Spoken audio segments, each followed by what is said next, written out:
Yeah, swear the witness.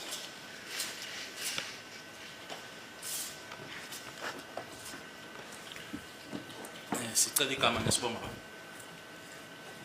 Bonga Msandisi Ntanzi.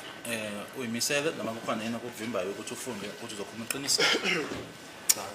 Okay, funga ukuthi ubufakazi uzobethula kuzoba iqiniso lodwa, iqiniso liphelele. Uphakamise isandla uthi Nkosi ngisize ngikhuluma iqiniso. Nkosi ngisize ngikhuluma iqiniso. Be witness isona. Okay, thank you. Uzoma nomfundla.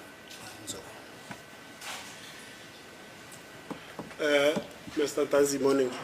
Siyabingelela. Yeah.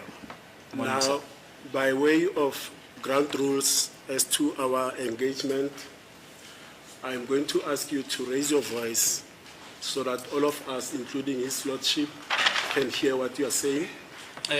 Indlela ke esizosebenzisana ngayo ukuthi ngizocela ke okoqala ukuthi ke ukhulumele phezulu ukuthi wonke umuntu akuzwe nenkosi enkantolo nayo ikuzwe.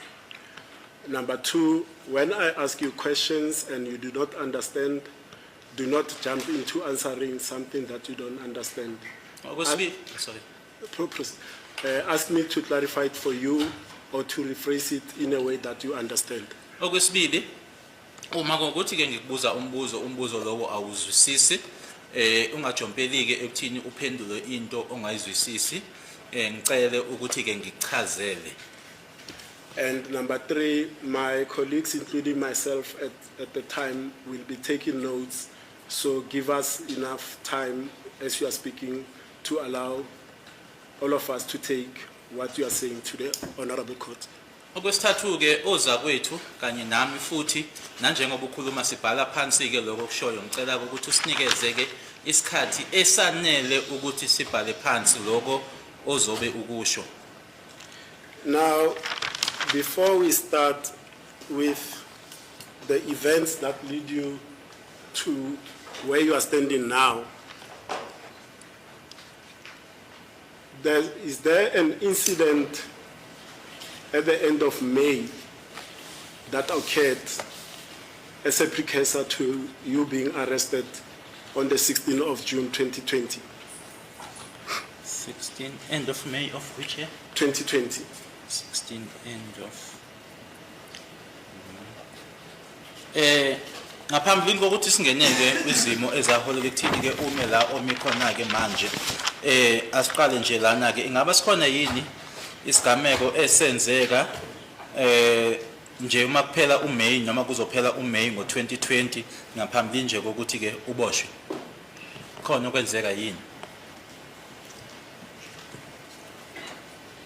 Intenzeka kimi ayikho yenzeka ngoMay.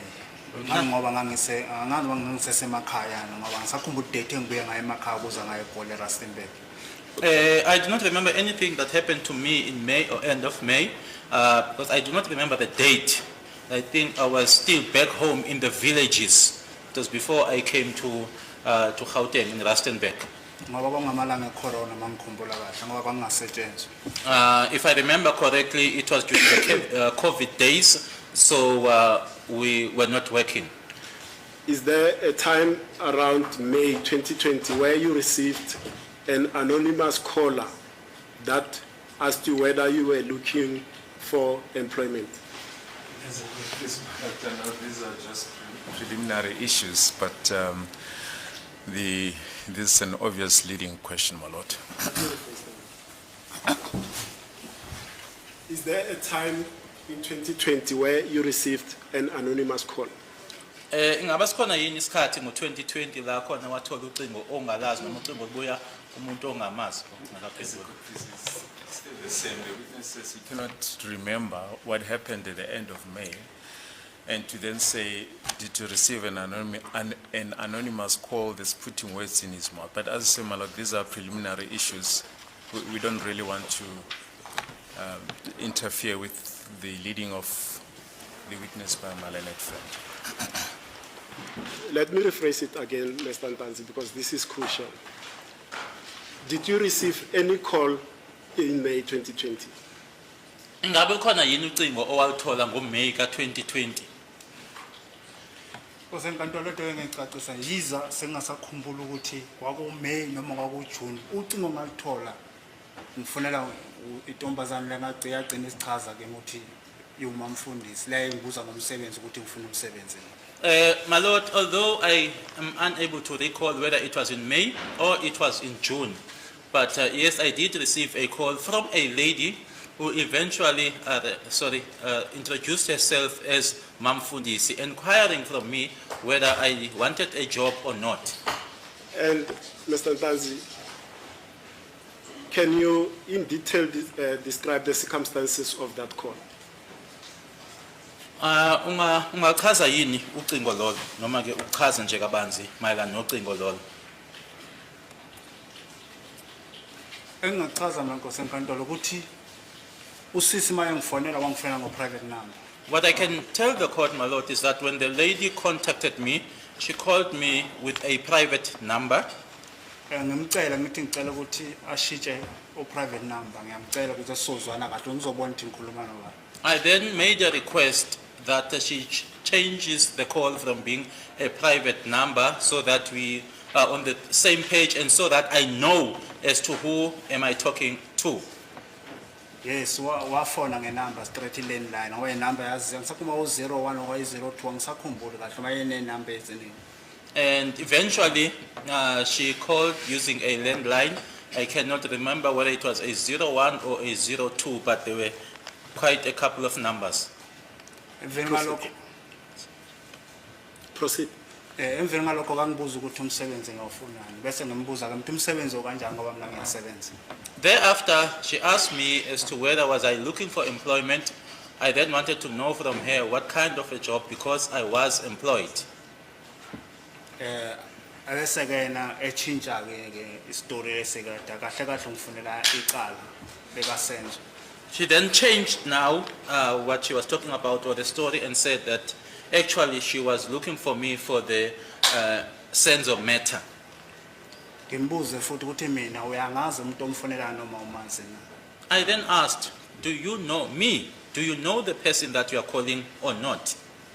Athi yes uyangazi ngithi mina okay ayikho inkinga bese ngibuza ukuthi ngihlala kuphi eRustenburg. She then said yes. I said okay, there's no problem. She then asked me where I was staying in Rustenburg. Bese ngimtshela Nkosi enkantolo ukuthi ngihlala eFreedom Park. I then informed her that I was staying in Freedom Park. Ngimtshela neaddress lapha ngihlala khona ize sengasayikhumbuli noma ithi 32 or 35 angisayikhumbuli kahle. I also gave her the address, although I cannot recall the address whether it was a 32 or 35. Bese phela kanjalo ke bese ke yeka ukukhuluma. That's how it ended. She then stopped talking. You say the lady caller identified herself as Mamfundisi. Is that what she said her name was? Uthi ke usisi lona wathi mayichaza ke wathi uMamfundisi indlela leyo awasho ngayo ukuthi yena uMamfundisi. Washo njalo ke umuntu mamfundisi igama lakhe ngumkhulu ngize ngathola sengiboshiwe sengimbona naye. That's how she introduced herself as Mamfundisi. To the fact that she was a Mukhula, that I got to know after I was arrested and when I was now able to see her. Did she tell you the police unit to which she was attached? Ingabe wakutshela yini ke ukuthi ke usebenzela ngaphansi kwaliphi ke igatsha la emaphoyiseni noma ngaphansi kwayiphi unit emaphoyiseni? Ngalesi sikhathi engifonela noma. Is it now when she called me or At the time she called. ngaleso sikhathi leso yebo? Awazange ngitshela. No, she never informed me. And your testimony is that she first asked you whether you were looking for employment, but later the topic changes to when she says she's looking for you in relation to the Senzo Meyiwa case. Is that correct? Uyasho ke ukuthi uma ngabe eqala wakubuza ngomsebenzi kodwa kuma ngabe isikhathi sesihamba waseshintsha ke manje esethi kufunela icala lika Senzo. Yeah. Yes. Exactly what did she mention about the Senzo Meyiwa case? Kahle kahle yini akusho mayelana necala lika Senzo? Into yenzeka Nkosi enkantolo usisi lo mayengifonela. Yena ngasho ukuthi mina ngendlela yena wayeze ngakimo wayefukisa ucinga into angayazi ngani ngoba mangimbuza ukuthi lo muntu omfonela uyamazi yini athi yes ingakho ngithi mina ngize ngimbuze nami ukuthi ngathi ushaye wrong number lo muntu onginike inamba unginike inamba wrong. Actually, my lord, what I can say or tell the court is that this person was just on a fishing expedition. She didn't know what she was looking for or who she was looking for. Hence, I asked her, do you know me or do you know the person that you are calling? And even said that maybe you called a wrong number. Okay, but the question that I've asked is that what exactly did she say in relation to the Senzo Meyiwa case? to you? Kodwa ke umbuzo wami umile uthi yini ayisho kahle kahle mayelana necala kaSenzo. Kosenkantolo ukukhuluma kwakhe angithi yena wayeqonda ukuthi mina usithi ngumsolo ecaleni lokubulawa kaSenzo. According to what she said, or how she said it, my lord, is that I was a suspect in the murder of Senzo. Ngoba mina ngangimtshenta ngazi next nasefone entanga. Ngazani nalo ndawo ongibuza ngazo nje. Because I told her that I know nothing. I don't even know the name, the places that you are asking me about. Ngoba namanje ngimla phambi kwekatola ngazi next ngokufa kamfowethu. As I am in court now, I know nothing about my brother's death. And you say now, you even told Mamfundisi that you don't even know the places that she was referring to, you to. Did she refer any places to you during that telephone call? Uqeda ukusho ke manje ukuthi washo kuyena ukuthi awuzazi nale ndawo akhuluma ngazo. Kuneyindawo azisho yini nkathi nanikhuluma efonini ngalelo langa. Yena nkosenkantolo ngithi wayekhuluma ngegoli. Mina igoli nkosenkantolo ngilihambe. She was talking about Gauteng, and I'm not someone who travels in Gauteng or travels Gauteng. And you testified that she asked you for your address and you provided the address at phase 2 Rustenburg in Freedom Park. Is that correct? Ushilo ukuthi wakubuza ngekheli uthi uyasho ukuthi wamnikeza ikheli lase phase 2 Freedom Park eRustenburg angithi. Yebo nkosenkantolo ngami ngoba ngangifuna ukuthi azongitshela leta ayikhuluma ke ngefonini ngem face to face. Yes, my lord, I provided her with the address because I wanted her to come to me and say whatever it is that she was saying telephonically and say it straight to my face. Now, it is common cause here in court that Sergeants Mohane and Mabena arrested you at your then address, which is 3125 phase 2 Freedom Park, Rustenburg. Into ke manje esiyazeka ke khona la enkantolo ukuthi ke uSergeant uMabena kanye naye uMukhane Freedom Park ubona ke abakubopha bekubophela e3125 phase 2 Freedom Park. Yebo. Yes. Is that the address that you furnished to the lady caller Mamfundisi? Ilona ikheli lelo owanikeza ngalo kusisi lo owayekufonele. Ukuthi ikheli lapha na nkosenkantolo ngisakukhumbula noma lethi 3125 noma lethi angisakukhumbule kahle. It's just that I cannot remember the address there, whether it was 3125, but I can't remember the address. What happened? I don't know how many weeks passed because I would just be at home, go to work and come back. And do you recall what phone, cell phone device by then were you using when you received this call? Ingabe usakhumbula yini ukuthi kathi ke uthola ucingo lolo ukuthi kwakuwuphi emakhala ekhukhwini wawumsebenzisa ngaleso sikhathi leso? Number yami Abraham Sepile nalapha ngokwaseKwaSoto ikhona le ka 060. My number is here before court, the 060 number. Yeah, bese kuba ile yesibili yale phone lena encane le angazi 076 angisayikhumbula yona. And then awuyona number engebhizi ngayo kakhulu. kwakuyona number wawubhizi ngayo kakhulu. Engangebhizi ngayo le The 076. 076 engangisebenzisa kakhulu le 060. And then there was also another number of a small phone that I was using, the 076 number, and that's the number, the 076, that I was not using much. The number that I was using was the 060 number. We will come to those telephone numbers later, and we'll have the details fully, but we are not dealing with telephones at the moment. And did she call you on the 060 number, do you recall? Si sezoza ke la kuma number ke asikagxili kuona ke manje. Kodwa ke uma ngabe kufonela wakufonela kuyona le 060. yiyo ifoni ngayakhala ngayona phone vele yakhala phezulu lena enye yayingathasheki ngoba ifoni engangibuya nayo ekhaya okuyifoni kasisi engangizoyilungisa iscreen yayingathasheki ithasheki. Yes, that's the phone that I was using at that time. That's the phone that rang. The other number, it's a phone that I had brought from back home to come and have it fixed here because one was not able to touch it. It was my sister's phone. Okay. Thank you, Mr. Ntanzi. We are done now with that aspect of the evidence. Let's move on now to the events of the 16th of June 2020. Asindluleleke manje kuloko kwenzeka nge-16 zika June 2020. Could you please tell the Honorable Court where you were at on the 16th of June 2020? Ungatshela inkantolo noma inkosi enkantolo ukuthi wawukuphike ngazo i-16 zika June 2020. Angise Freedom Park eGosenkantolo lapho engangihlala khona engangirenta khona. I was in Freedom Park, my lord, where I was staying and where I was renting. Engangirenta khona. I was in Freedom Park, my lord, where I was staying and where I was renting.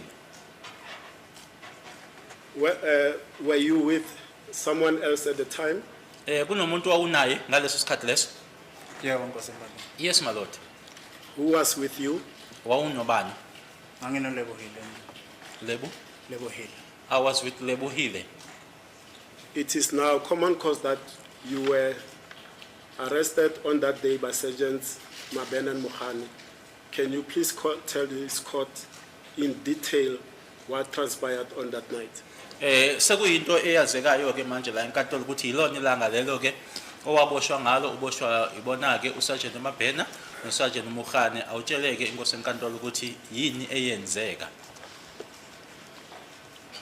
Nkosenkantolo ngangilele mina endlini. My lord, I was sleeping at home. Yiza isikhathi sengasasikhumbula ukuthi isikhathi wakubani. Although I'm unable to remember or recall what time it was, Ngoba kwakubanda ilanga liyashesha ukushona ngaboJuda.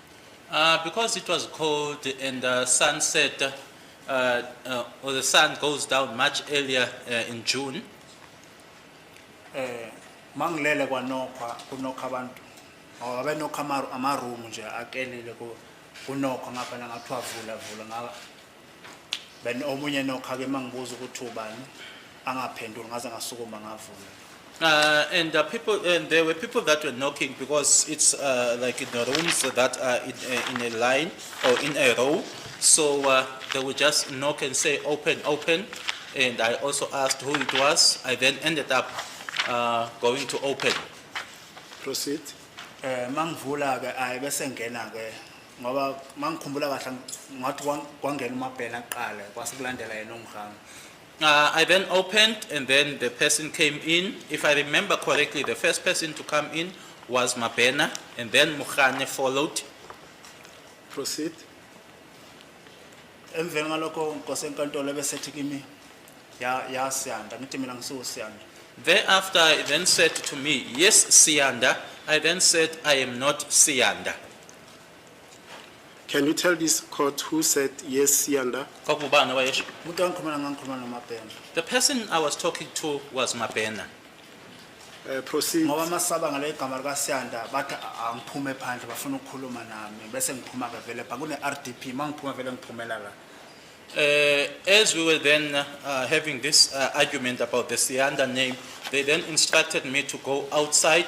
Indeed, I went out. There's an RDP. I just went out there.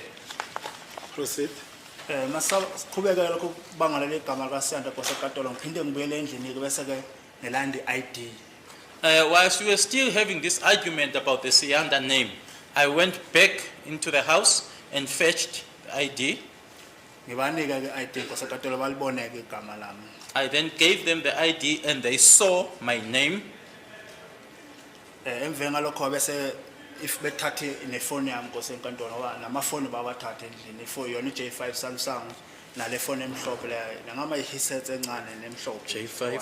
Samsung. Yeah. 10 years since. Yeah. They then took it, my lord, and also took the cell phones. It was the J5 Samsung. I'm not certain whether the small phone was a Hisense or what. And what happened? Emveni ngalokho inkosi enkantolo lo munye iphoyisa le ngoba ngangakalazi igama lalo ukuthi ngumhani. And thereafter, my lord, the other police officer, because at that particular time I didn't know the name that it was Mukhane. Ngoba nami kwafika isikhathi sokuthi ngibacela ukuthi ngicela ukubona ukuthi ngamaphoyisa ngempela no base bengikhombisa ke lokhuza zawo ngathi uMabhena ongangikhombisa ngakhonjiswa ngoyo mhani. There was a time, my lord, where I requested for them for me to be able to see and confirm whether they were indeed police officers. I think Mabhena did not produce his certificate, but Mukhane did. Emveni ngalokho kumhani ke bekhuluma nocingo le iphoyisa uMabhena wayemphambo kwami umhani bekhuluma nocingo ngingazi ukuthi ukukhuluma nobani ngithe khona lapho kwangiringa yona ifoni le yami. And then, my lord, at that particular point, Mukhane was speaking with someone over the phone. I didn't know as to who he was talking to. Mabhena was the one that was in front of me. And then at that particular moment, my phone rang. Emveni mayiqeda ukukhuluma nocingo umhani ke bese ke evula ifoni ngoba kunezithombe angikhombisa zona lapha efonini. After he finished now the conversation that he had on his phone, he then opened the phone because there are pictures or photos that he showed me on the phone. Ngoba isithombe esinye angisibonanga amehlo kusuka nje la kuyaphezulu wayengivezela amazinyo ngoba kwaumuntu efaka igolide ngaphambili. The other photo, my lord, I could not see the eyes going up because he only showed me the teeth, because he showed me someone that had gold teeth. Aphinda ngivezele nesinye sasinamathatu ngoba la nomunye ngasibona sasibhala 2 and 8 la. He showed me another photo of someone with tattoos, and the other one just on the upper arm, the witness pointing to the right arm on the upper part of the arm. The other one had a 2-8 written. Mabeqeda lapho inkosi enkantolo kwasekuthiwa ngihambe ngiyogqoka ngahamba nabo ngangena endlini ngagqoka. Thereafter, I was instructed to go and get dressed. I went in with them to get dressed. Mangigqoka ke sathe siphuma ke base bengifaka ama handcuffs ezandleni. I got dressed, and then as we went out, they then put handcuffs on my hands. Mangiqhubeka ke nami ngibuza ukuthi kwenzakalani kwenze njani bathiwa hayi uzokhuluma phambili. Mangithi ngiyaqhubeka ngiyaphendula uMabhena ngibeka isandla wangishaya ngepama wangitshela ukuthi vele sizwile ngakuthi edele. When I was inquiring as to what was happening, they then said, no, you will talk when we get to the destination or where we are going. And as I kept on inquiring, that's when Mabhena assaulted me with an open hand, or smacked me, and then said to me, yes, we heard that you are very much disrespectful. Kulesi sikhathi ke sengibeka isandla lesikhathi kusondela iphoyisa lalifaka iuniform lesikhathi ke sengibona ke nezimoto ngoba kwase ngisikana ngibuka nezimoto ezimi ngaphandle lezi imoto eziningi ngibona imoto lezi enelokhuza yamaphoyisa umakalo wamaphoyisa. At that time, that's when I saw a police officer with uniform approaching, and then that's when I then noticed that there were police vehicles. There was also a mark with the police emblem. Yizo ngangayizwa ukuthi abayikhuluma nawo uMabhena leli phoyisa lena ngoba angizwanga nini ngoba mina ngaqhubeka ngathi ngangena emotweni wavala umhamba. Although I could not hear or make out what it is that Mabhena and this other police officer were talking about or were saying, I then got into the vehicle and Mukhane closed. And what happened thereafter? Emuva kwalokho kwasekwenzekani? Emva lokho inkosi enkantolo ngangena emotweni ke ngasahamba. Thereafter, I went into the vehicle and we left. Where were you taken? Uhanjiswa usiwa kuphi? Ngizothi angazi ngoba mina ngangihlele emotweni. Angithi ngangihlele emotweni mayimoto mayikune mawusuka nje ejardini amaka kunekhona imoto iyajika so kunethavele. Ngazali masijika lo thavele mayiqala imoto ihamba ibheke ebridgini ekhani kuMabhena sengibuza imibuzo ke la esethi I would say I don't know, my lord, because we just took a turn and then there's a particular tavern there, and then when we passed, that's when Mabhena started to ask me questions as to where I was on the day of Senzo's death. Again, I responded and said I know nothing. Okay, proceed. Zihambile ke inkosi enkantolo imoto zaze safika ke police station ePhukeni. The police vehicles left until we reached Phukeng police station. what happened at Pukeng Police Station. kwenzekani lapho. Masifika behlile ngithi bona mangihlele emotweni. Behlile bona bakhuluma namaphoyisa phandle emva ngalokho ke babuya bangena emotweni sahamba. When we got there, they alighted from the vehicles. They then spoke with the police. They came back and we left again. Do you know the destination where you were taken eventually? Uma uthi ke naqhubeka nahamba, ingabe uyazi ukuthi la noma ke kwayiwapi nawe, bahamba bayapi nawe, noma la enagcina nisenyofica khona, ukuthi kwakukuphi. Xa kusikhathi mina ayikho indlela enangiyazi ngoba phela yibo ababe-drive imoto. Sasafika khona kwenye indawo khona ePitori ngingazi ukuthi kuphi. No, my lord, I did not know the destination because they are the ones that were driving the vehicles up until we reached a particular place here in Pretoria, which I didn't know as to where it was. Now, let us clarify, because I did not want to interrupt you. I wanted you to tell, narrate what happened on the 16th so that I don't disturb your narrative. Now, I need to ask you clarification questions. Now, it is further common cause in this court that Mohani and Mabena were escorted by police officers from Pukeng. Did you see those police officers from Pukeng at your yard in Freedom Park? Okunye ke futhi osekwaziwa ke kuyona lenkantolo ukuthi ke uMabhena kanye naye uMukhanya baphelezelwa amaphoyisa asePhukeng. Ingabe wawabona yini amaphoyisa ke asePhukeng lapha ohlala khona wena eFreedom Park? Yebo ngabonile Nkosenkandolo. Yes, I saw them, my lord. And approximately how many? Kodwa bona wangenanga endlini ukuthi azongena kimi lapha engikhona ngoba elalephandla le1 imoto zilapha emgwaqeni umgwaqo uhamba eduzana lapha ngihlala khona. But they did not enter the house. The one police officer that I saw was standing outside, and then the cars were parked on the side of the road because the road just passes where I was staying. Approximately how many police cars from Pukeng did you see? Zingaki imoto zasePhukeng owayibona wena? Ezazingeningi kakhulu nami zazimbili kodwa engikhumbula ngathi zazimbili ngathi. They were not much. I think the ones that I'm able to recall were 2. And per your testimony just now, you are saying the police officers from Pukeng did not participate or partake in any role in the engagement with you at that stage. Kuloko qeda ukusho manje uthi amaphoyisa asePhukeng wona ke kuloko kwakwenziwa bona ke babengasiona ingxenye lokho kwakwenziwa kuwena. Ngingasho njalo Nkosenkandolo ngoba ukube babeze kimi nabo bafele bengena ngithi endlini lapha engangiboshwa khona bona bangenanga endlini babe emphandle. I would say so, my lord, because if they came to me, they would also have entered the house, but they didn't. They were just standing outside, as well as the vehicles were parked outside. Ngoba lona eyi1 uze lapha kuMabhena mengishaya ngimbuza ukuthi ungishayelana lesikhathi eza ke khuluma noMabhena lo. Because the other one, when he approached at the time when Mabhena assaulted me, and I was inquiring as to why was he assaulting me. Okay. Now, were you asked questions by either Mabhena or Mohani in relation to any case whilst you were at your residence? Nkathi ke nise lapha yana ohlala khona ikhona yini imibuzo eyahlonywa kuwena noma uMabhena noma uMukhane mayela nje necala noma yiliphi icala ikhona imibuzo abakubuza yona nise lapha yana endlini?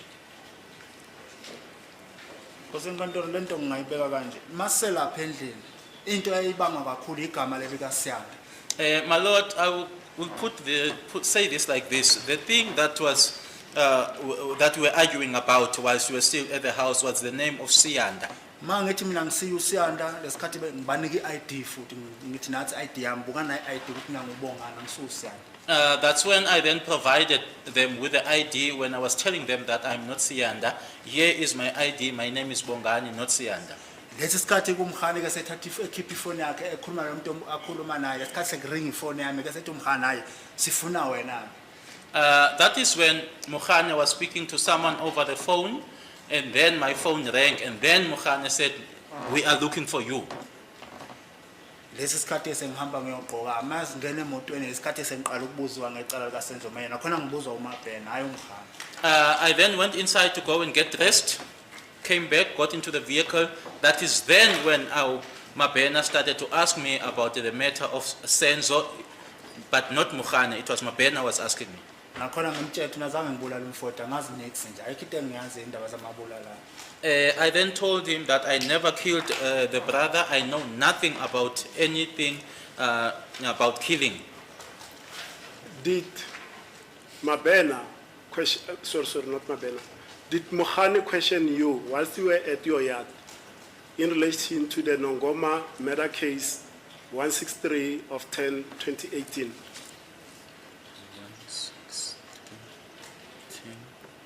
Nkathi nise laphayana kuwena ke la ohlala khona kukhona yini akubuza ngako uMukhane mayelana necala lokubulala lakwaNongoma u163 10 2018?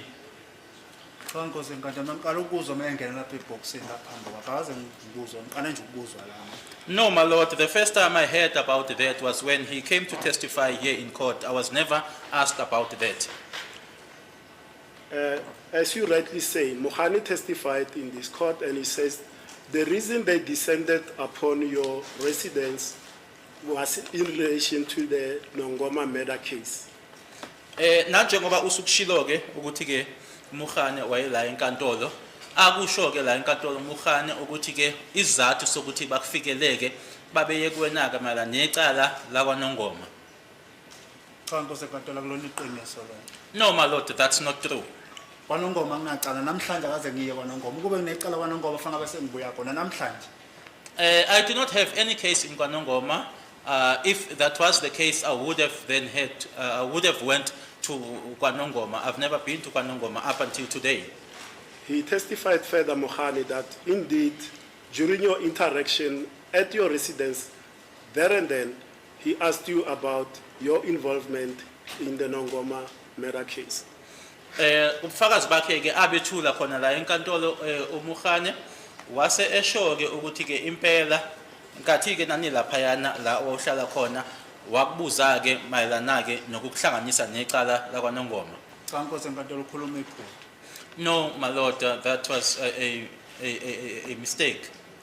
Now, you've testified that these two police officers, Mohane and Mabena, arrive at your place. They knock around until they get to your room. You allow them. Did they introduce themselves by name to you at the first encounter? Uma ke bengena laphayana noma befika laphayana kuwena ke usushilo ukuthi babekokota ke laphayana ingabe bazisho ngamagama yini uma befika kuwena uMabhena noMukhane? Cha bayisho Nkosi kodwa nje bengize ngacela ukuthi ngicela ukubona ukuthi ngamaphoyisa ngeqiniso. No, they didn't, my lord. As I've already indicated that I was the one who requested to confirm as to whether they were indeed police officers.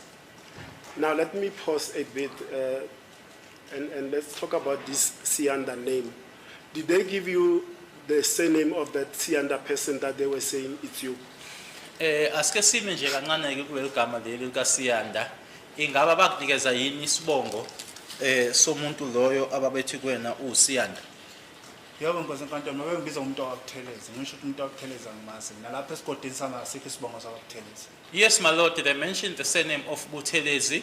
I said that I do not know Buthelezi. Even back home where I am originating from, there is no Buthelezi surname. So let me get you very clear. Did they say to you, yes, Sianda, and they said the Sianda is Sianda Buthelezi? Bathi uSiyanda wakwaButhelezi. Ngithi babura Msipini umuntu emangimtshela mina Nkosi enkantolo ngithi mina ngisuSiyanda Buthelezi. AngisuSiyanda bathe wena ungwabuthelezi uthi angisiwo wabuthelezi. Yes, Mr. Ramusipile, when someone comes to you and said, yes, Siyanda, I said, no, I'm not Siyanda Buthelezi. You are a Buthelezi. I said, no, I am not a Buthelezi. And did they tell you why they were looking for that Sianda Buthelezi? Ingabe bakutshela yini ukuthi uSiyanda lo babemfunelani noma kwakungani bemfuna? Abachazanga ilokhuza Nkosi enkantolo ukuthi umuntu wayo uSiyanda bemfuna abachazanga nethi ukuthi uSiyanda why. They never said anything or gave any reason as to why they were looking for Siyanda, my lord. Now, before interacting with Sergeants Mabena and Mohane, Did any of those officers warn you about your constitutional rights? Ngaphambilini kokuthi bakhulume nawe ke ingaba bakwexwayisa yini ngamalungelo onawo? Ngamalungelo ngokomthetho sisekelo. Nkosi enkantolo mina yikho into engayitshela ngokuthi mhlawumbe unamalungelo amalungelo kanjani umthetho saseta abakhanje ngoba mina into engakubhizi ngayo ukuthi ngitshene ukuthi wena ubulela ubani ngusiyanda kutheleze ngale nqabe ngicike ngikhiphe ID lo nto nje eyakhuleleza amalungelo angizazi nkosi enkantolo. No, my lord, there was nothing said to me or explained to me with regards to constitutional rights. The only thing was about the name Sianda. You killed so and so. I would then refuse. I would then deny that and said no. I know nothing about that. But with regards to rights, nothing was said to me. Did Mohane or Mabena advise or inform you that anything you say to them might be used against you in a court of law? Did they warn you about that? Ingabe uMabena or uSergeant uMabena no uSergeant uMokhane bakusho yini kuwena ukuthi noma yini ozoyisho noma yini oyishoyo ingasetshenziswa ngakuwena nanje ngobufakazi ngabe bakusho yini lokho namazange bakusho? Cha nkosi enkantolo azange bangitshela. No, my lord, they never informed me. Were you advised that you have a right to consult with a lawyer? Ingabe watshelwa yini ukuthi unalo ilungelo lokuthi ukhulumisane nommeli? Cha nkosi enkantolo. No, my lord. Were you advised that you had the right to have a lawyer present during that questioning by them? Bakutshela yini ukuthi ngalesi sikhathi lesiyana owawundawonye nabo ukuthi wawunelungelo ngaleso sikhathi le ukuthi kube nommeli okhona njengoba bekuhloma imibuzo? Cha azange bangitshele lutho. No, they never told me anything. Were you advised that if you could not afford a legal practitioner of your own choice, one could be provided to you at state expense or at the assistance of the Legal Aid Board South Africa? Ingabe bakutshela yini ukuthi uma kuukuthi ke awungeke ukhoneke noma ukwazike ukuthi ukhokhele ummeli umbuso noma ke illegal aid ingakusiza ukuthi uthole ummeli ongeke umkhokhele? Cha nkosi enkantolo. No, my lord. Now, before being taken to the motor vehicle or as you are being taken into the motor vehicle, were you told that you were now under arrest? Manje ke usuhanjiswa ke uya emotweni noma ngaphambilini kokuthi ke uhanjiswe uye emotweni ingabe watshelwa yini ukuthi manje usuboshiwe? Cha azange bangitshele nkosi enkantolo ngoba bona masilapha phambi kwendlami mangibane ID ku ring phone. No, my lord, they never told me because when we were in front of the house, I gave them the ID and then the phone rang. Yebo. Umkhane mayekhuluma nefoni ku ring phone yami bese thena uMabena ayi mayaqeda umkhane bese uMabena hamba uqoqa ngiyahamba ngiyaqoqa ngibuya lapho ngiyafasiwa kuthiwa ngene emotweni yokhuluma phambili. What then happens is that Mukhane is busy on the phone, my phone rings, and then Mukhane finishes to talk with the person he was talking to. I'm then instructed by Mabena to go and get dressed. I come back, then the handcuffs are put and then placed in the vehicle. And were you informed of the case, the particular case for which you were being arrested? Icala owawuboshelwa lona ingaba walitshelwa yini? Nkosi enkantolo mina ngikuzwe emotweni maqala ngitshena uMabena ethi ngangenguphi makubulawa uSenzo wawukuphi. Ayi. Ngithi ngibulala uSenzo ngihlanganisa nendaba zamalazi zange ngibulala umfowethu. It was in the vehicle when I first heard about it, my lord, when Mabena asked me about the killing of Senzo as to where I was. On that day, I said, I know nothing. What business do I have with Senzo having been killed? Ngoba namhlanje ngiphambi kwekatola ngazi ngithi. As I am standing here today, my lord, I know nothing.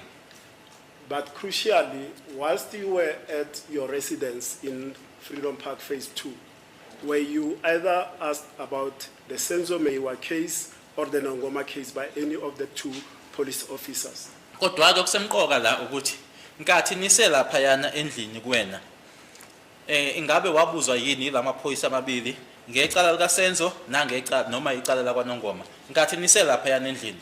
Cha nkosi enkantolo azabe bangibuza ngecala likaSenzo ecala kwaNongoma bangibuza sengisemotweni ngibuza uMabena imoto ihamba ukuthi wawukuphi makushona usenzo. No, my lord, they never asked me. It was only when I was already in the vehicle and the vehicle was traveling that Mabena was asking me, where were you on the day Senzo died? Now, you've testified now that you were confronted with photographs. Let's start first with the photo that you said you were confronted with the gold teeth. What exactly was said about that photo to you? Ushila ukuthi uneyithombe owayitshengiswa asiqale ke ngaleli othi ke kwakuumuntu onamezinyo egolide noma ke egold yini kahle kahle eyashiwo kuwena ngaleso isithombe. Kosenkantolo into yashiwo kimi bona babethi ubani lo ngithi mina lo muntu angimazi ngoba angimboni futhi akaveli ilokhuza iform amehlo nekhanda akuveli kuvela nje singezathi kuphela. I was asked, my lord, as to who that was. I said I do not know, and I also mentioned that I'm unable to see the person properly because from the eyes upwards to the head, I was unable to see the person. It was only the lower part. Ngoba kwakuumuntu lo eveza amazinyo igolide libonakala. Because that was someone who was showing teeth, and one was able to see gold. Bese bayilo lesithombe samathatho sona sasingaveli ke nekhanda sasivela nje umzimba nje uwafu nangeze ngasingavela nje uwafu nje ibhodo ukuthi umuntu onethatho. And then the second one was the photo of the person with tattoos. There you were unable to see the head. It was only the body, but also not the lower part of the body, just the body. And what did they say about that person depicted on that photo with a tattoo? Yini abayisho ngalo owayenama-tattoo yena? Into engizoyibeka kosenkantolo bona babethi mina nginama-tattoo ngokwenza kwawo phela babethi bona lesi sithombe nguwe lo nama-tattoo ngithi mina nginama-tattoo angaze ngenze ithetho ngoba nase-boardroom bafika bathi angigumula iskipa okhomba khona bafuna lama-tattoo abafuna ngingenama-tattoo. What they were saying, my lord, was that was me, and they were also alleging that I had tattoos. I informed them I did not have tattoos. Even when we got to the boardroom, I was instructed to take off what I was wearing on my upper body, just for them to be able to see the tattoos. And from whose phone, by the way, were you shown these photographs? Kwakuumakhalekhukhwini kabani loya owawutshengiswa le yithombe kuwona? Ifoni ngingasho ukuthi kwangiyamhana ngoba yayiphethwe nguye. I would say that it was Mohane's phone because he's the one that was carrying the phone.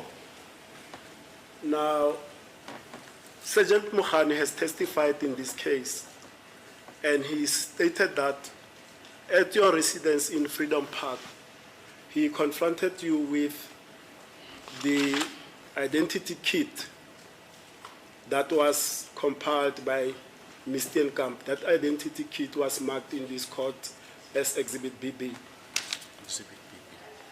Usergeant Mohane kubufakazi bakhe abethula la enkantolo utheke beya kuwena ke lapha yana eFreedom Park bakutshengisa ke umdwebo loyana pheceleziko lokubizwa ngokuthi ke i-identity kit emakwe Exhibit BB la phambi kwayo lenkantolo lena ukuthi ke babe kuwena ke bekubuza ngayo noma ngawo umdwebo loyana. The record will show that our recollection is that it was actually the Nina on the 18th who confronted this accused with Exhibit BB and not Sergeant Mohane. Umshushisi ulungisa ke lenkulumo kababuda Msipile uthi kwakuubufakazi buka Brigadier Ginyindi ukuthi kwakuyena umuntu owaya kuwena ngale identity kit kwakungasiyena uMohane. As the court pleases, my lord, I'm happy with the frankness of my learned colleague. The frankness of my learned colleague, Advocate Baloyi, that the record will speak for itself, my lord. I'll also verify it, my lord, and if I'm mistaken, I'm the one that will come to court and say I was wrong.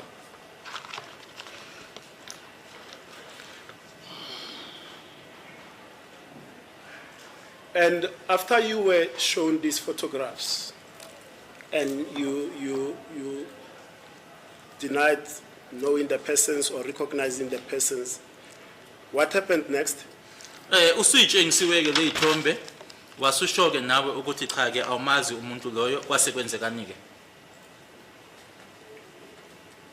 Emveni ngalokho ngithi mangiqeda lapho ngihambile ngathi bangifaka ama-handcuff California yami ngangena emotweni sahamba. After that, my lord, what then happened was that my phone rang, was handcuffed, I was then placed inside the vehicle and we left. Now, you've also stated that some personal items were taken from you, which are the 2 cell phones plus your identity card, correct? Usushilo ukuthi kukhona kwakho kwathathwa ama-cellphone amabili kanye ne-ID yakho. Yeah, ama-cellphone ethu ne-ID ngabanika khona. Yes, my lord, what I gave them was the 2 cell phones and my ID. Let us start with the J5 Samsung cell phone. Was it in working condition at the time? Asiqaleke ngayo i-J5 lena-ke i-Samsung. Ingaba yayisebenza ngalesi sikhathi lesi? Yeah, bebesebenza Nkosi. Yes, it was in a working condition, my lord. Was there a SIM card in that cell phone, the J57 Samsung? Kuyona i-J5 leyana kwakune-SIM card yayikhona phakathi. Yeah, benama-SIM card ayi-2 yona phakathi. Yes, it had 2 SIM cards inside. What networks for those 2 SIM cards were used at the time? Lawo ma-SIM card lawo-ke amabili kwakuyi-SIM card yayiphi inkampani noma neyayiphi? Kwaku-Vodacom no-MTN. It was Vodacom and MTN, my lord. And we will come to the records of the cell phones later as to the numbers that were in the J5 Samsung. The second phone you have referred to as a small white phone, probably a Hisense, but you are not sure. Whose cell phone was that? Ushilo ukuthi le eyayincane yona-ke ifone yona-ke ucabanga ukuthi kwakuyi-Hisense kwakuyekabani yona? Leyo ngekasisi leyo. My sister, my lord. Now, the J5 Samsung, at the time, on the 16th of June 2020, how long had you owned that cell phone? Ngalesiya sikhathi lesiyana ngeyi-16 zikaJune 2020 i-J5 leyana wawuse unesikhathi esingakanani uyisebenzisa ngazo i-16 kaJune? I-J5 ya 2018 bakuramsekelele Nkosi enkantolo. Yize sengakhumbula inyanga ngaqala ngakwisebe kodwa ngiya 2018. From 2018, my lord, although I can't remember the month when I started to use it, but it was from 2018. So sorry, Mr. Ntanzi. Perhaps you were arrested on the 16th of June Yeah. 2020. So the J5, you bought it in 2018, Waboshwa around ngeyi- that period. waboshwa ngeyi-16 zikaJune 2020. Uthi-ke i-J5 yona waqala uba nayo ngo-2018. Yeah, nginawo 2018 J5 Samsung. Okay. Yes, from 2018, the J5 Samsung. And you said your sister's phone, you had it because it needed some repair works. So I take it that it was not in good working condition. Is that correct? Ushilo ukuthi yona-ke le othi kwakuyi-Hisense ekasisi ukuthi-ke The witness never said that the phone was not in a working condition. He just said he brought it from home as it needed some repairs. We don't know what type of repairs did the phone need. As the court proceeds, my lord. Simply, Mr. Ntanzi, did that phone that you had, the Hisense, or the one that you cannot recall the name, did you have it because it needed repairs? ifoni leyana-ke wakuthi-ke noma othe kwakuyifoni kasisi wawuyilethela ngoba yayifuna ukulungiswa? Yebo Nkosi enkantolo. Nkosi enkantolo benginefoni i-J5 Samsung. Nginefoni ewubhobhobho emnyama noma ufuna ukubhatha i-Samsung futhi omncane nje ngomabhobhobho. Uthi kungathi yi-Samsung kodwa incane. Kubhalwe ukuthi Samsung lokho okuncane ngobhobhobho Okay. ufaka SIM card esi-1. Say-one. My lord, I had the J5 Samsung. I also had a smaller phone which was black in color. It was also written Samsung. Yebo. Lele nenamba leka 076 yize sengasayikhumbula ukuqhubeka kwayo kuya legcina. That was the one with the 076 number, which is a number that I cannot recall or remember further, going further. Yebo. Shuthi mangisekhaya mina ngoba ngiyakhumbula ngathi ngangibuye ekhaya komama ngithola usisi la uvakashile uhleli nomama ekhaya. I was then back home, my lord, and as I was there, I then found my sister. She had visited my mother. ngibuza ingane ukuthi waye udlala ngefoni ayisebenzi yathi usisa iyenqaba ukuthasheka iscreen ngithi mina ilethe lapha sisi ifoni le thatha lo bhobho ngizohamba ngelungisa ngizobuya ngonika mangibuya. I then inquired from the child because I had noticed the child was busy playing with the phone. Why are you playing with the phone? That is then when my sister then responded by saying that when you touch it, it does not respond. I then said, give me the phone, I will go and fix it. Take this smaller phone. When I come back, I will then give you back your phone. Ingakho ngikhipha isim card lesami nje ngisithatha ngisifaka ngapha ngavele ifoni le ngangingenandaba nayo ngithatha le ngimnika usesafaka isim card sakhe. Which is then why I took out the SIM card and put it on the other phone, because that was the phone that I did not care about much. And I then took that phone and gave it to my sister, yebo, Ukuze ngize nayo lapha eRustenburg kosenkantolo. which then led to me bringing that phone over to Rustenburg. You also testified that your identity card was taken by the police, correct?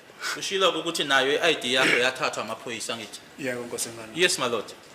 Were any of those items that were taken by the police returned to you? Kuzona lezo ezathathwa yiwona amaphoyisa ukhona owakubuyisela.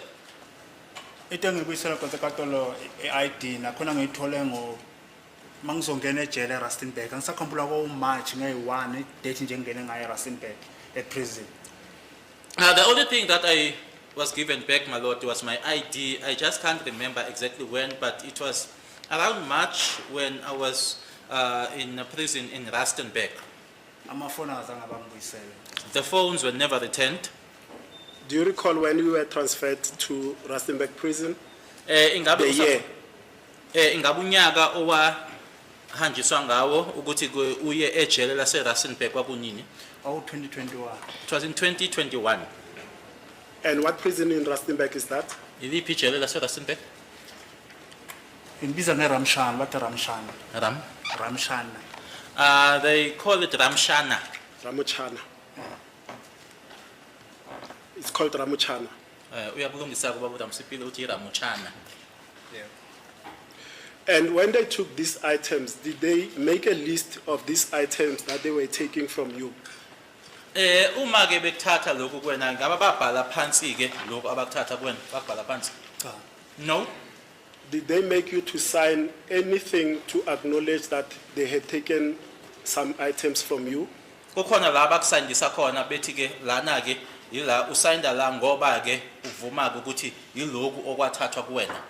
Cha nkosenkantolo. No, my lord.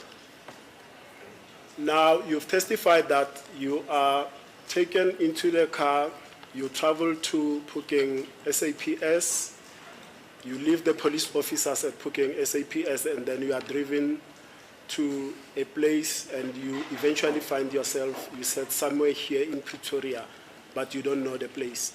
Uyasho ke kubufakazi bakho ukuthi nahamba ke na police station ePhukeng manisuka ke khona lapho police station ePhukeng nahamba ke nazogcina nifika la ikhona indawo enafika kuyona kodwa wagcina kwakula ePitori. Yebo. Yes, my lord. Now, it is common cause, and there are registers to that effect, that indeed you were then transported to the Pretoria North SAPS, and that you were booked at the Pretoria North SAPS on the 16th of June 2020. Uthi ke wasuhanjiswa ke usiwa khona ke ePretoria North yila owabhala khona ke incwadi noma ke ubhuka khona ke epolice station yasePretoria North ngazo i16 ka June 2020. So you wouldn't dispute that you were transported to Pretoria North SAPS? Akuphikisike lokho ukuthi impela wahanje uswa ke waye police station yasePretoria North. Angangiphikise nkosenkantolo ngoba ngangazi ukuthi kuphi. I wouldn't dispute it, my lord, because I didn't know as to where that was. Did you later know that you were in custody at Pretoria North SAPS? Ingabe kamuva ke wase ukwazike noma wase wazike ukuthi ke ubhukwe epolice station yasePretoria North. Yabo ngicine ngazi nkosenkantolo ngoba ukube ngesikhathi ngifika ngathola iboshwe ezinye eseleni mhlambe ngangizokwazi ngalolo langa le ngangithola ngasiboshwe eseleni ngangihleli ngiwani. Yes, I eventually got to know that I was at Pretoria North, my lord. If it was that upon my arrival I found this other people incarcerated or in the cells, I would have known on that day, but there were no people. I was the only one in the cell. In what car was Mohani and Mabena traveling on the 16th of June 2020? Babehamba ngayiphi imoto uMukhane noMabena ngazo i-16 zika June 2020. Okuyifortune emhlophe Nkosi enkantolo. It was a white Fortuner. And at that time, you are taken into that car and transported. Were your hands restrained in any way? Ngaleso sikhathi leso ke uhanjiswa ke kuyona ke kuleyo moto leyo ingaba ke izandla zakho ke zaziboshiwe. Zaziboshelwa ngaphambili. Yes, my lord, I was handcuffed, but my hands were in front. And how were the handcuffs tied on you? Were they loose? Were they tight? How were they? Ozankosi laba indlela babefakwe ngayo kuwena ke babefakwe ukuthi babeqinisiwe noma nje babe loose. Babefasiwe nje kahle bengaxeki befasiwe nje kodwa bona babengangilimazi mina ngisho babengangilimazi kodwa babefasiwe. They were tightened by law, but they were not hurting me. I wouldn't say that they were hurting, but they were tightened. Before you were put into that motor vehicles, did either Mohani or Mabena search your person? Ngaphambilini kokuthi ufakwe ke kuleyo moto leyo, ingabe uMabena noma uMukhane bakusesha yini? Nkosi enkantolo azange bangiseshe ngoba izinto babesebezithathile ifoni ID amafoni ethu ID basebethathile ngofuthi nokuqoka awuthi ngiqoka nge1 endlini ngiqoka bamile la. No, my lord, they did not search me because they had already taken the items, the 2 cell phones as well as the ID. Also, when I was getting dressed inside the house, it's not that I was alone. They were standing there as I was getting dressed. And as you get into that Toyota Fortuner, did you have any personal items like feather cell phones and the like on your person? Nanje noma ke usangena ke kuyona leyo moto leyo kukhona yini okuphethe la kuwena noma mhlambe amanye ama cell phones noma okunye kukhona wawunako la kuwena? Cha ngingenayo ifoni Nkosi enkantolo. No, I did not have any other phone. And your testimony now is that you are then asked by Mabena whilst you are in transit about the Senzo Meiwa case, correct? Uyasho ke ukuthi ke imoto ithe uma imoto ihamba ke wase ekubuza ke uMabena ekubuza ngalo icala lika Senzo. Yebo Nkosi enkantolo. Yes, my lord. How did that conversation start and what did he say to you? Leyo nkulumo leyo yaqala kanjani? Futhi ke yini kahle kahle ayisho kuwena? Okusho ukuthi Nkosi enkantolo imoto mayijika ngoba umgwaqo mawusuka nje endlini yami kunekhona imoto iyajika isinyuka. My lord, what happens is from my place there is a turn and thereafter the road goes up. So just as the vehicle turned, yebo. Umabhena angibuze ukuthi ubani owabulala uSenzo ngithi mina angazi. Mabena then asked me, who killed Senzo? I then said, I don't know. Aphinda ngibuza ukuthi wawukuphi makubulawa uSenzo ngithi mina ngangengokwenza mina umuntu osebenza indaba zamabulalana ngena phi kuzo. He then asked me, where were you on the day Senzo was killed? I then said, I am working or I'm gainfully employed. I know nothing about things to do with killings. Ngimtshele futhi ukuthi angazi next nje indaba zamabulalana umuntu ongangibuza zona eze uthi ngibuza ukuthi ingoma ekuphi akalokho ngakuphendulako kamhlophe ukuthi ingoma ekuphi manje zomabulalana zana angizazi namanje wangilapha phambi kwekatola ngazi next. I then said to him, I know nothing with regard to killings. What you can ask me about and I will respond to you. Clearly, it's something to do with the traditional dance that I will be able to respond to you. But with regards to killing, I know nothing. Even now, as I'm standing here, I know nothing. And when he asked you, Mabena, where were you on the day Mr. Meiwa was killed? Did you tell him where you were? Uma ekubuza ke ukuthi wawukuphi ngelanga abulawa ngalo uSenzo ingabe wamtshena yini wena ukuthi wawukuphi? Nkosi enkantolo akazangitshela idate name lokhuza uMabhena ngalelo langa lelo ukuthi liphi lo langa lelo wangibuza ukuthi wawukuphi makubulawa uSenzo ukuthi mina ngangengophi kanjani phela mina ngumuntu osebenza amanye ngekho emsebenzini ngisuke ngisekhaya. My lord, Mabena never provided me with a date or when exactly that was. So when you say, where was I on the day of Senzo's killing? Someone who is employed, if I'm not at work, I am home. ngoba ngisiye ngisho umuntu othanda ukuvakasha mina ngaphandle. And I'm also not someone who likes to visit outside Ngoba okokuqala ngibuye emgodini ngikhathele. because I come from underground, and when I come from underground, I'm tired. Okay, Mr. Ntanzi, let's hold it there, my lord. It's now 11:15. Will that be an opportune moment to take the short adjournment? Fine.